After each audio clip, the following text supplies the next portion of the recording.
Okay, so sorry guys, we actually we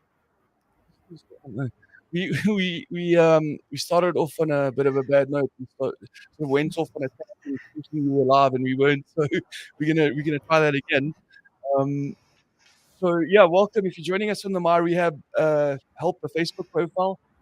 Thanks for joining us. You're only gonna have 10 minutes with us before we switch over exclusively to the My Rehab Cafe group. If you aren't part of the My Rehab Cafe exclusive private and searchable Facebook group, you can send a WhatsApp to me on 082-886-3996 for details on how you can join. I'll put the number up in the comments. We've got 43 spots left, so don't hesitate to join, guys. So yeah, today we're joined by Lorio Buerta, who's a counseling psychologist in private practice, and he provides psychotherapeutic interventions at ARC dual diagnosis addiction centers. So welcome, Lorio. Thank you very much for joining us, and sorry about that hiccup. No problem. We're gonna every Tuesday we're gonna do this. It's gonna be a workshop, and we're gonna try and stick to this topic. Or if you guys have any ideas for different topics, please let us know. So this week's topic is interpersonal dynamics in relationships in recovery. So Lorio, if you can please give us a quick overview of the topic and how it relates to what we do at ARC. That'll be great. If it's just before you do that, if anybody wants to join in on the live feed, the link is in the comments and on the thing in the group, the calendar thing. So you can just click that and you'll come into the studio. I can add you. Alternatively, if you want to ask any questions, feel free to post in the comments. It should show up on my screen, and we can put those questions to Lorio and have a back and forth conversation. So it is a workshop. Please ask questions, guys. Lorio, if you can go ahead with that explanation.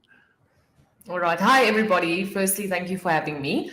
Yes, so basically for those of you who have actually been inpatients at ARC, you would know that we focus a lot on family therapy as part of the process. Unfortunately, we don't always have enough time within the 21 or 24 days inpatient treatment program to really iron out all the dynamics and issues that we need to address in terms of family relationships. So we thought it would be a good topic to introduce into the My Rehab Helper, because we've also found, myself and then the other psychologists working here, we've all found in our private practices that outpatients often bring that into therapy. They would mention to us that, it's something that they really struggle with. Inside rehab, it's obviously a safe environment. You get limited exposure to family members and work and, romantic relationships and so, but once you're out there after rehab, it can be quite overwhelming. And like I said, lots of patients would inform us that they do struggle. They don't necessarily know how to manage everything. I think specifically because family members don't always know exactly what are the different aspects in terms of aftercare, and they also don't always understand the struggles that the patients go through. So Lorio, we recently posted a video that you did around family enmeshment. Excuse me. And I think that's something that's quite relevant to interpersonal relationships in recovery. A lot of people obviously come into treatment, not necessarily realizing that they are part of an enmeshed family system. And they might learn about it in treatment, or it might be somebody that's watched your video and learns a bit more about it. So do you want to maybe just give a couple of quick sort of pointers on how somebody can identify, whether they're involved in an enmeshed family system? Yes, so I think basically enmeshment and codependency are, in some form plays out in the same way. So as I mentioned in my video, often the key factors that we find with enmeshed families is that there's a lack of identity. There's also a lack of responsibility. There is a lot of control, often a lot of manipulation. The person on the receiving end, which is often both parties in their own respect, feel somewhat suffocated, trapped even. A lot of my patients who are in enmeshed relationships would say that they often feel criticized and judged. So they're almost constantly being prescribed how to act, how to feel, how to think. And if they do, take their own autonomy with their ways of doing or executing things, they often get, like I said, judged for it or criticized, which can lead to all sorts of other issues such as perfectionism, overcompensation, rebellion. So I would say, to come back to your question, the main factors would be that there's really an overt control, criticism, like I say, judgment, and as well a lack of identity or responsibility. So, excuse me. So if somebody spent 10, 15, 20 years, in an enmeshed family system, and they've experiencing all of those things, I can imagine it sort of, I mean, to undo all of that, to undo 20 years or 15 years, 10 years even of all of that, just about impossible to undo all of that. And I can also imagine it sort of almost being a comfortable, sort of like comfortable mess, if you want to call it that way. So not necessarily too much incentive to move away from it. It's like, yeah, I'm being controlled, but what you're going to do, it's been 10 years or 15 years. Yes. Any comments on that, eh? Yeah, definitely think it can create an unhealthy comfort zone. Let's give an example. I mean, we mentioned now that, yes, the control can be overbearing, but in the same breath, there's a form of a safety net.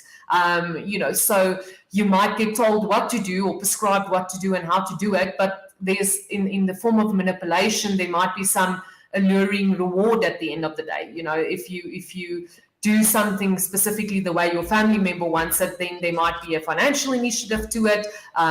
So that might also then obviously cultivate more of these type of behaviors and patterns. So I also find patients are often very insecure and they feel unsafe, anxious even. I think mostly from enmeshed families, we see anxiety is one of the main emotions, prominent emotions. And so from that, if people feel fearful or uncertain, they're not always sure how to correct their behavior. So it's kind of, as you say, it's identifying, yes, it is a problem, but also not knowing how to change it.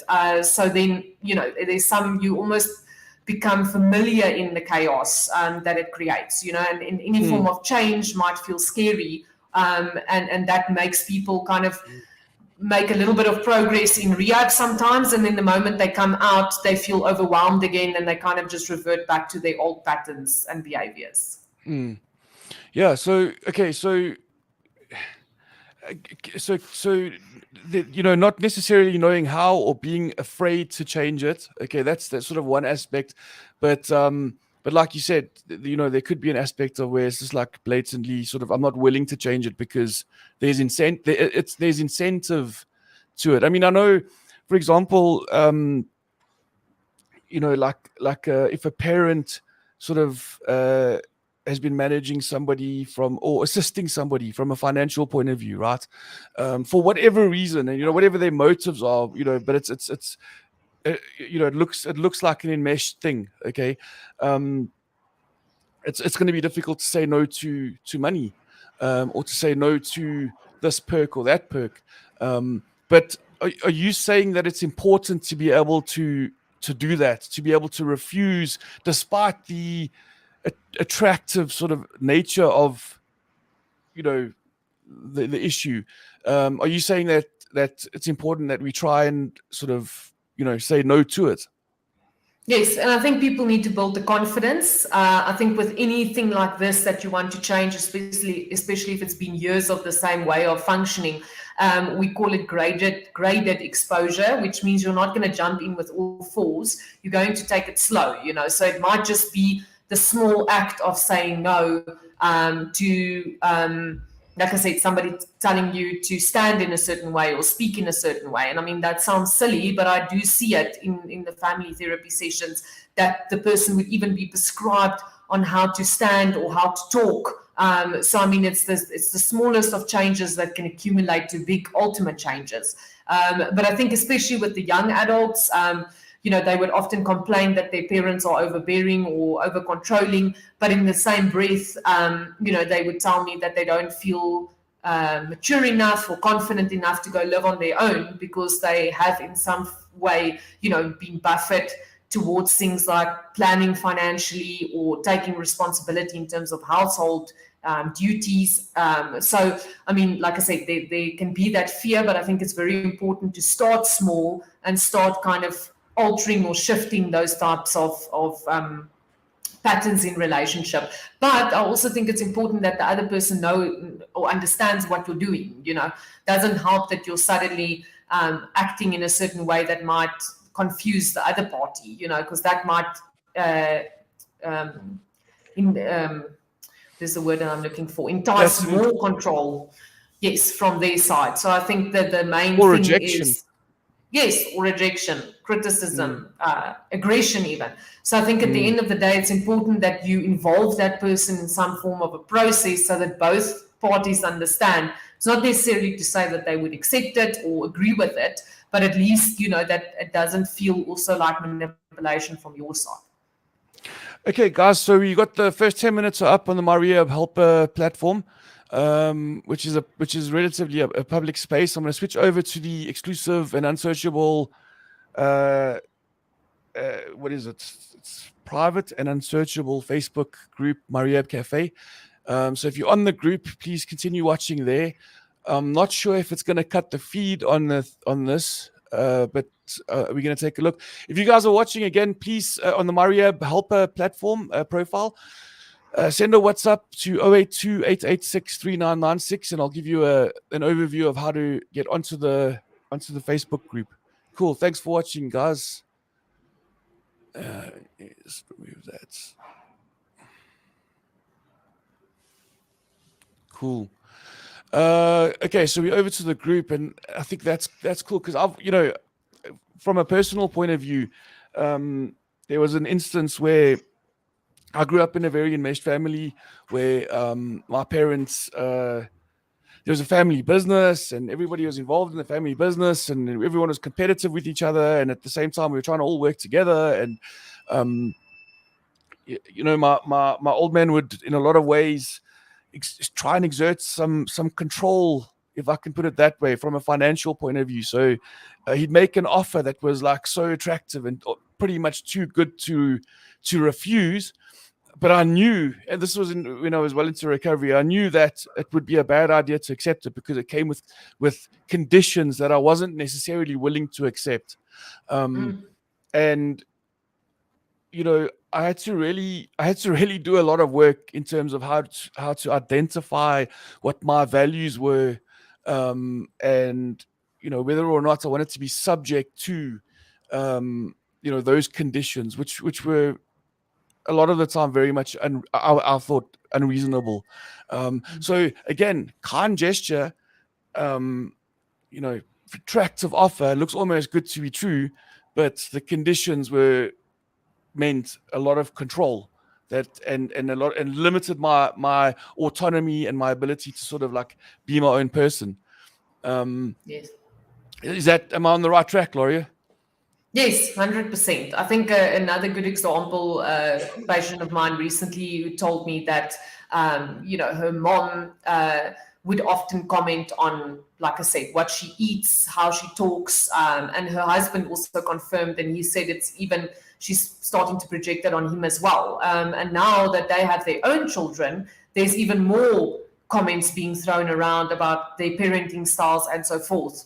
And the question always bears, all right, but why is this being tolerated? And both of them kind of responded and said, but she helps us out the most. We're reliant on her, we're dependent on her, we both work, we need somebody to look, to step in and take a bit of a hand with the kids. So it's almost like I'll tolerate the slack that I'm getting and the judgment and the control for the fact that I don't necessarily have to, your own mother is there to help look over your kids. So that, it can play out in a lot of different scenarios. But I think that's the difficult part of breaking that pattern, is to say, oh, right, but if we start putting in boundaries, it might leave a sour taste, or the relationship might shift, and how will that impact my kids, or in this case cause conflict. So I mean, again though, being in recovery doesn't necessarily mean that I have to be an independent, autonomous person. I can be under the control of my family or my parents or whoever it is, excuse me, and still stay clean. Yes, to an extent, but I think there's a risk in trying to make your family responsible for your recovery. And I mean, I've seen that a lot. I've had many patients ask me, but can't my husband be my sponsor, or my parent be my sponsor? I mean, that's difficult, blurred lines that you don't necessarily want to go to. So, I mean, it's one thing to function in a what you might feel is a safe space or environment, than making your family members responsible for managing your recovery. I mean, at the end of the day, if they are the ones dragging you here for random drug tests, or if they are the ones that have to drive you to certain meetings and they have to drag you out of bed, then they essentially taking the responsibility and not you, which means that also if it doesn't work out, you can blame them, for that, because a lot of people then turn around and say, but it was forced upon me, So I think especially with managing your own recovery, there needs to be very clear boundaries in terms of what you are responsible for and how they can support you emotionally without taking over, or, like I said, controlling or dictating how your post rehab recovery should be like. Yeah, I think that's a good point. So let's say somebody comes into recovery, they've gone through the treatment process, they're in recovery, they're in an enmeshed family environment. They take ownership for their recovery, they take responsibility for their recovery, okay? But that doesn't deal with the enmeshed family aspect, okay? So they're taking responsibility, but there's still these levels of control. So back to the title, Interpersonal Dynamics and Relationships in Recovery. So I'm in recovery, taking responsibility for it, going to my meetings, engaging in an aftercare process, staying clean. Nobody's checking up on me and making sure that I'm sober or clean, or taking me for drug tests. But there's these elements of control, again, financial control maybe. Okay, I don't work. Let's say I don't necessarily work. My family or my parents provide for me everything that I need, and I don't get to be an autonomous person. I get to sort of, they take care of me. I suppose my question is, it's only a problem when it's a problem, right? So, I mean, that kind of dynamic can work for somebody that wants to stay clean and be in recovery. Yes. Like you're saying, you're splitting the recovery portion from the other aspects or functions of their life. So it's not necessarily to say that they're mutually exclusive, that you can only have a successful recovery if you're in a non-enmeshed family. But I would still think that those would be things that would ultimately cause other triggers and other issues. You get what I'm saying? So people don't necessarily only relapse because their families are overbearing in specifically their recovery processes. There might be, like you say, other aspects financially or so that can also cause uncomfortability or triggers. So if it's at all impacting your well-being in terms of you staying sober and clean, if you think of things like cravings or triggers, it's still worth to address and explore.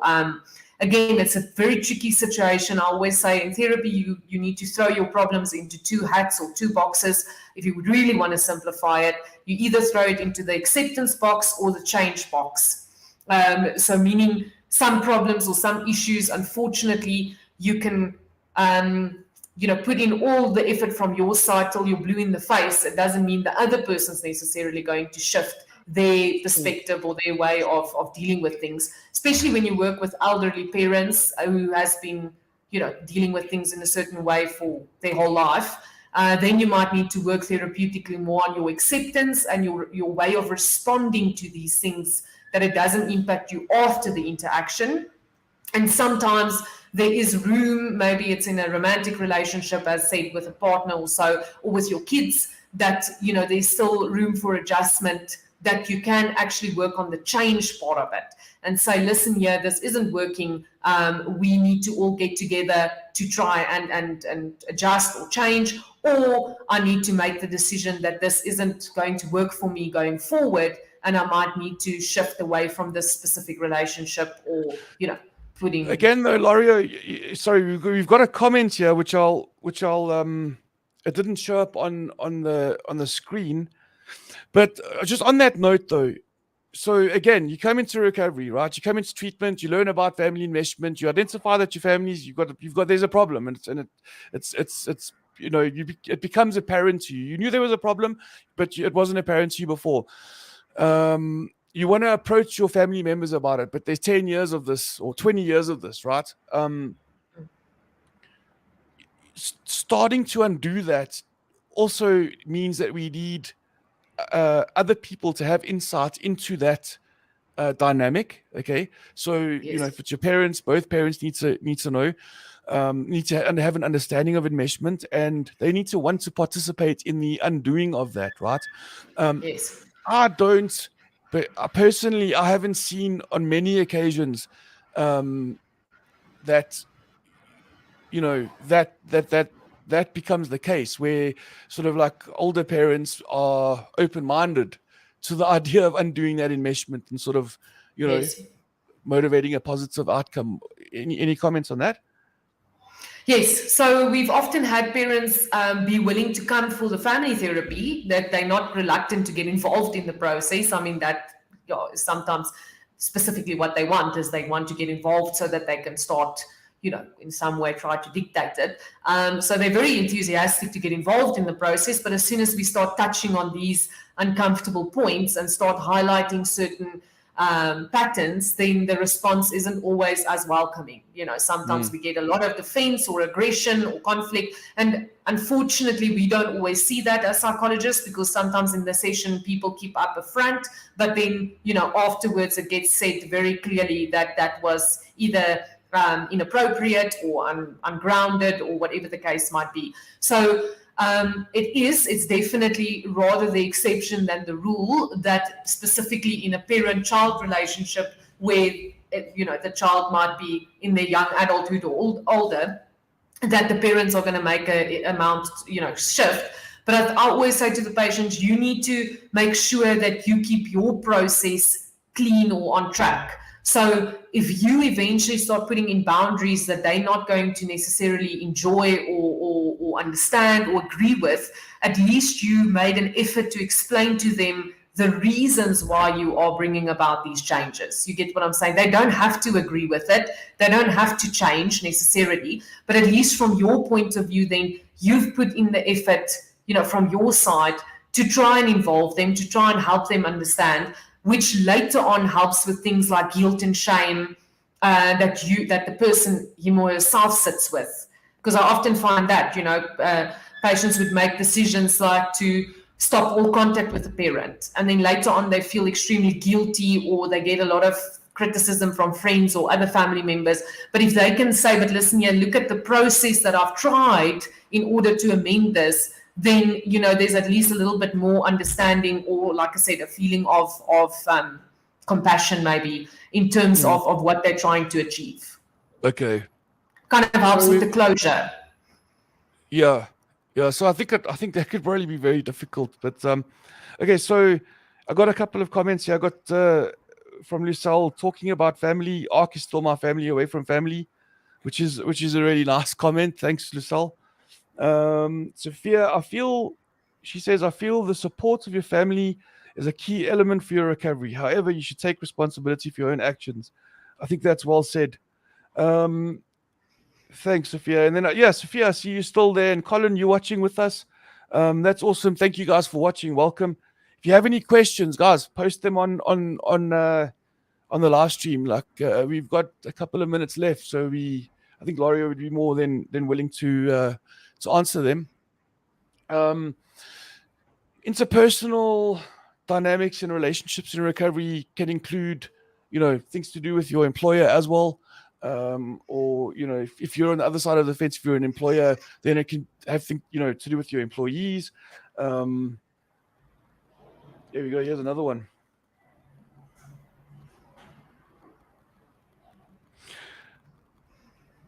Colin's made a comment here, which is awesome. Thanks, Colin. So many people in recovery are too secretive about their recovery and don't open up with those around them. We have to open up in order to help ourselves. Remember that we are in recovery for ourselves. And I think that's a good point. Um, I think that's a good point. A lot of, Colin, I've noticed that on this group as well. A lot of people would say, "I don't necessarily want to participate because my employer might find out that I've been to rehab and that I'm in recovery, and I don't." And I think to an extent, there's that's kind of valid. But I think from my point of view, the more you make it known that you're in recovery and that you're recovering from a substance use disorder, or the more you make it known that you just want to stay sober, for example, and not necessarily use or drink, you want to live a sober existence. The more people you tell that to, the more accountable you become. So you kind of like, you almost sort of put yourself in a position where it's like, everybody's kind of looking out for you because you've made it, you've been open about it. And I think that's a good point. Being secretive about it isn't necessarily very helpful. Sophia Yeah, says she 100. tends to. Go ahead, Lorio. Go ahead. No, I think that's an extremely important point because I've seen probably both sides of the coins with a lot of my patients. On the one hand, I've had employers throw a blind eye to people really suffering from addiction issues and other mental health issues. When questioned on that, the response is often yes, but there is a certain target that we need to meet. Everybody's under pressure. Most people are struggling. And I've had employers, unfortunately, at times not want to necessarily support aftercare process because, I mean, that takes sometimes time to ask for time or from work to come and attend an aftercare group or your individual therapy session with your psychologist. But I think this is, again, one of those difficult decisions one will have to make, is to say, well, is this a functional work environment then for my recovery going forward? Because as we know, there is no expiry date on your recovery. Unfortunately, it's not something like some other diseases that you have to manage for a few weeks or months, and then there's you don't need as much intervention or treatment as in the beginning. I think the treatment almost gets more the longer you're in, or needs to get more the longer you're in recovery. But then I've had really some amazing employers, be very supportive of the process, actually come open and identify some issues with addiction or substance abuse dependency in their own families, or especially some of the family type of businesses, family-run businesses, where they're actually extremely supportive, and they, like you said, Ryan, they definitely create a form of accountability to say, we are here to support you if you put in the work and the effort in terms of managing your recovery, and not necessarily threatening a punishment or a consequence, such as if you don't go or if there's a lapse that we will fire you, but maybe more support in saying, but we're here if you are struggling, rather come and talk to us, so that we can see what we can do, because prevention is obviously somewhat better than cure. So I think that's a good point to explore in your therapy as well. Yeah, sure. Sophia says employers, from my experience, as with addiction, are not even willing to accept necessarily mental illness. I think that's an important point as well, because, like you said, Lorio, even look from my perspective of being an employer, right? It can be difficult when you've got key employees that are running a project or managing, something that really would have an impact on the business, right? In the business, if it's a small business, especially, the business sort of looks after 10, 20, 30 people. Okay, so if somebody is a key employee and they're screwing up over and over again because they're using, okay, but the employer still thinks that they might be a valuable employee should they clean themselves up and get things in order, then there's no reason why I see an employer sort of not going that route, right? But if somebody sort of, and then on the other hand, if somebody sort of goes through the treatment process, comes out and says, okay, cool, well, I'm clean and sober now, I'm a productive member of society, I'm ready to be this sort of like good employee, but they have recovery commitments, like for example, they've got to knock off early, on a Tuesday and a Wednesday to make their support group, or things like that. I think, yeah, you're right. Employers need to be accommodating from that perspective. I think that's important. And I think people also need to educate themselves about their rights. There's a lot of misconceptions about whether you are, whether it's legally binding for you to be able to take 3 weeks off from work. So those are also, that's not technical things that I don't want to get too involved in. But at the end of the day, it's also just some proper psychoeducation. And unfortunately, sometimes it might be an easy cop out or something to hide behind. It's just you haven't even had the discussion with your employer, or you haven't even approached HR, but you're immediately saying, no, I wouldn't be able to go to rehab because they wouldn't accept it. Then that can also be a way of kind of putting off doing something about your substance abuse problem because of the fear. But it can also be, like I said, a little bit of an easy thing to hide behind. So But I think it's worth having a conversation. That's back to Colin's. That's back to Colin's point about being secretive around your. Look, when you're in active addiction, you're full of fear, right? You're full of fear. It's difficult to get honest about most things, right? Nonetheless, sort of potentially putting your source of income in jeopardy by approaching your employer and going, "Hey, listen, I've got a substance abuse problem." Like that, I can see that being incredibly scary. I think though that people are more understanding than we like to believe, and like you said, Lorio, as well. Most people know somebody that's had a substance use issue, and they understand and they get it, right? But yeah, so letting the fear control you from that point of view isn't cool. I've heard of people having employers letting them go off to rehab for 3 months and still paying them during that time, keeping the position open for them. Like in my mind, like, that's very, very generous. That's very, very generous, especially if it's a small business and a key employee, or if it's a small business or a big business or whatever, and there's some important project that's happening. I think asking for 3 months off to go into treatment would piss a lot of employers off, to be honest. 21 days, I think that's fair. It's like that's the standard. That's sort of what it takes to go into treatment. Start with the process of introspection and self exploration and get properly detoxed. Yeah. And I think it's important to think about the sacrifice, like you say, that the company might be making, or other people that might need to step in, which obviously one will then oneself be willing to do as well later on, maybe if somebody else needs your help. But talking about control and manipulation and people being over involved in your recovery process, it is unfortunately the reality that if your company assisted you with something like this, that there might need to be some sacrifices that you make post rehab. I know a lot of my patients might become upset because they say they feel like they're being watched like a hawk at work, or they are now expected to come for random drug tests once a week, or they need to have a signed sheet to say when they're attending their outpatient meetings or sessions. But it's sometimes, if you look back, just to think, it's a little bit of a give and take in terms of there was a sacrifice from their side as well, even though you are legally entitled to have the 3 weeks. But it's also a way, like you say, of accountability to say, but these things aren't necessarily being done to punish you. If they wanted to punish you, there could have been 10 other ways of dealing with that. But it's a way to make sure that you're okay, and to monitor, especially in a work setting, how you're managing post-rehab life.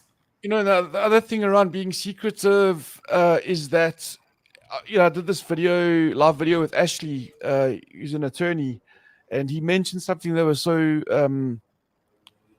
important. He said, as an attorney, you don't feel like you can sort of present a vulnerable side, or sort of almost get honest about being vulnerable around potential mental health issues or anything like that, because you're expected to handle other people's problems. So it's like, I'm not saying, I don't think he was saying that he wanted to walk around sort of disclosing his mental health challenges to the world, but people look up to him and people rely on him and people sort of like depend on him to be this strong individual that's going to sort of help them. But he, and he mentioned he went through hard times. He's gone through hard times, and I know even you and I've myself, I've had incredibly difficult times, and it's difficult as the owner of a treatment center to sort of like go through that and then come out the other side and be like, gosh, the guilt and shame that comes with, I should know better and I should be better because I own this treatment center or I'm involved with this treatment center, and I should be able to control my mental health perfectly all the time. What I found is that when I do get vulnerable about it or share about it, people actually, they appreciate that more.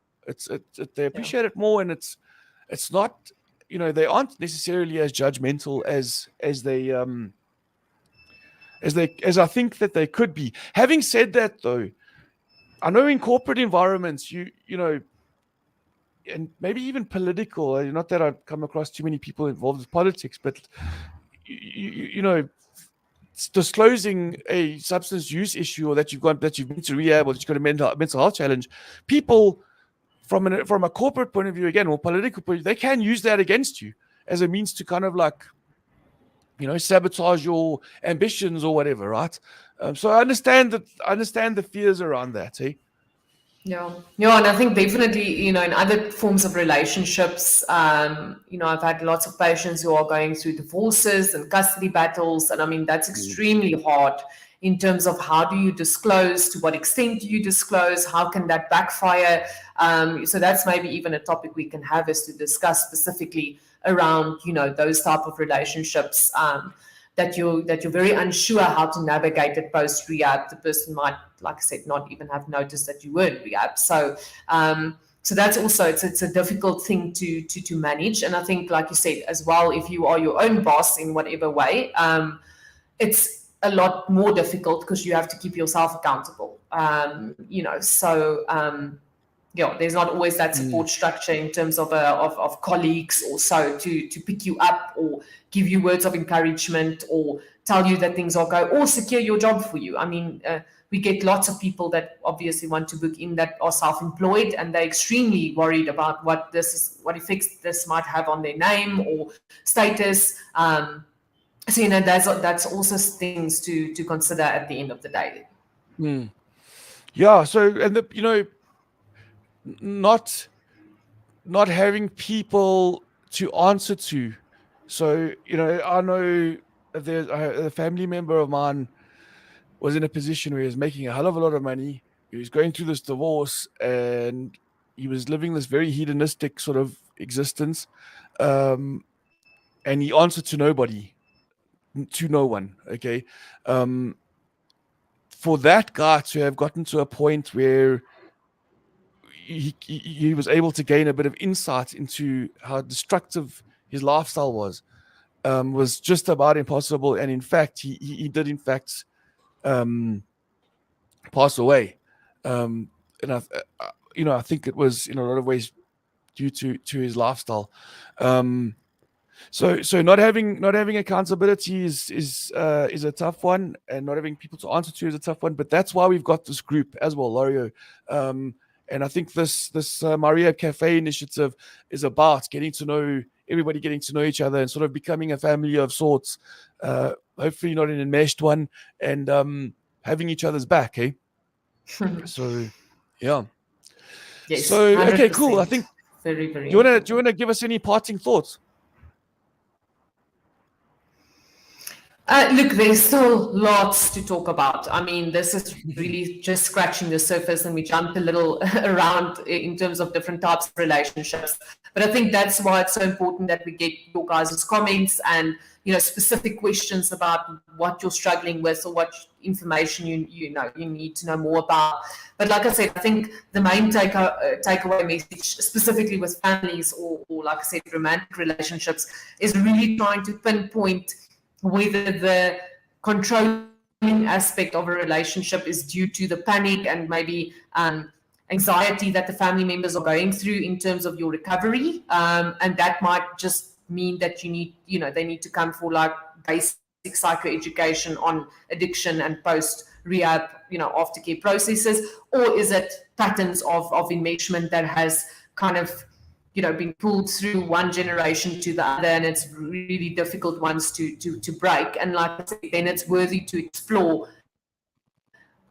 Is it a change that one can make? Is there any form of change, or is it more towards that you need to work towards the acceptance part, and not allow it, and that's a very difficult word, but not allow it to trigger, or affect especially your recovery then at the end of the day. But those are things we can definitely also talk about, is how to strengthen your emotional boundaries when it comes to things like enmeshment.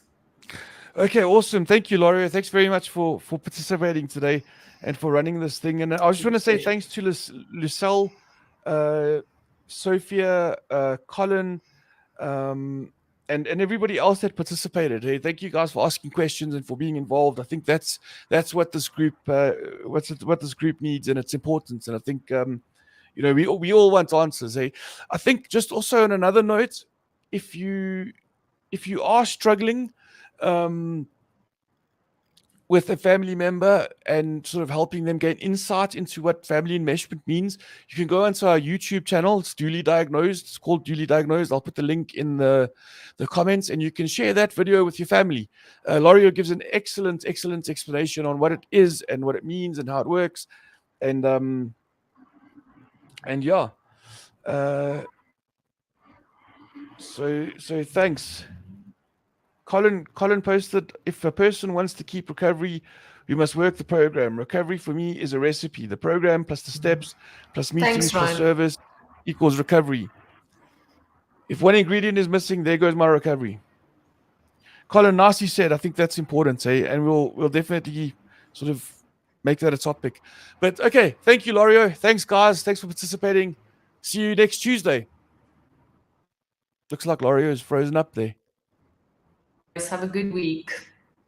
Okay. All right. Ciao, ciao.